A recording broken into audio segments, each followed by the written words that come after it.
Hindi ibig sabihin na absuelto na si dating Senadora Leila de Lima kasunod ng pansamantala nitong paglaya matapos pagbigyan ng Muntinlupa Regional Trial Court na makapaghain ito ng piyansa. Ito ang sinabi ni dating Chief Presidential Legal Counsel Attorney Salvador Panelo sa kanyang programa sa SMNI News. Ani Panelo, maaaring makaligtas si de Lima sa krimeng inaakusa sa kanya, ngunit hindi ito makakaligtas sa karma. Maaaring ang de Lima ay makaligtas sa krimeng inaakusa sa kanya. Pero alam po ninyo, yung batas ng karma, doon siya hindi makakaligtas. Samantala, binigyan din ni Panelo na ang halos 7 taong pagkakakulong ni de Lima ay kabayaran sa mga ginawa nitong kasalanan tulad ng paninira kay dating Pangulong Rodrigo Duterte at pagpapaaresto kay dating Pangulong Gloria Macapagal Arroyo. Yung almost 7 years na detention niya, yun ang bayad niya sa mga ginawa niyang kasalanan.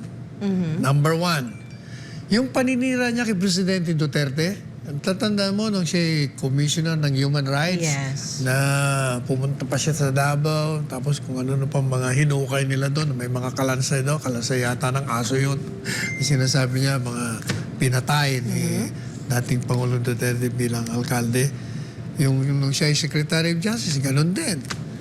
Hindi naman niya napatunayan. Pangatlo, itong matindi.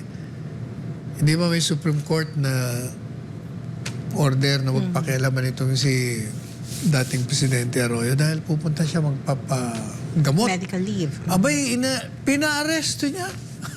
In-stop niya. O, yan po ang kasalanan niyo, Ma'am Lilia. Yun po ang dahilan kung ba't kayo nakulong ng 7 years. Matatandaang si de Lima ay naharap sa 3 kaso na may kaugnayan sa iligal na droga na naganap sa New Bilibid Prison habang siya ay Justice Secretary. Gayunpaman ay isa na lamang ang natitira at dinidinig sa Muntinlupa RTC. Sa huling kaso ni de Lima, mayroong mga testigo. Mayroong mga testigo ang bumaliktad na rin ng kanilang testimonya laban kay de Lima. Ayon naman kay Panelo, hindi dapat basta-basta maniwala ang judge sa pagbaligtad ng mga testigo dahil matagal nang na-establish ang jurisprudence ng recantation.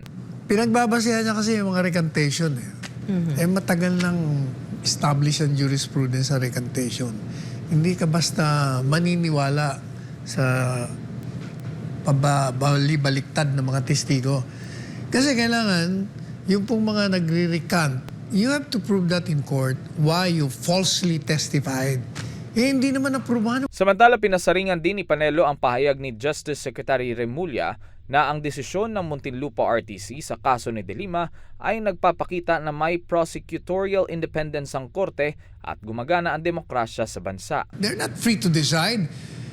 Courts are mandated and commanded to decide on the basis of evidence presented before it. Ikaw ang head, you will have to decide whether you will appeal it or not.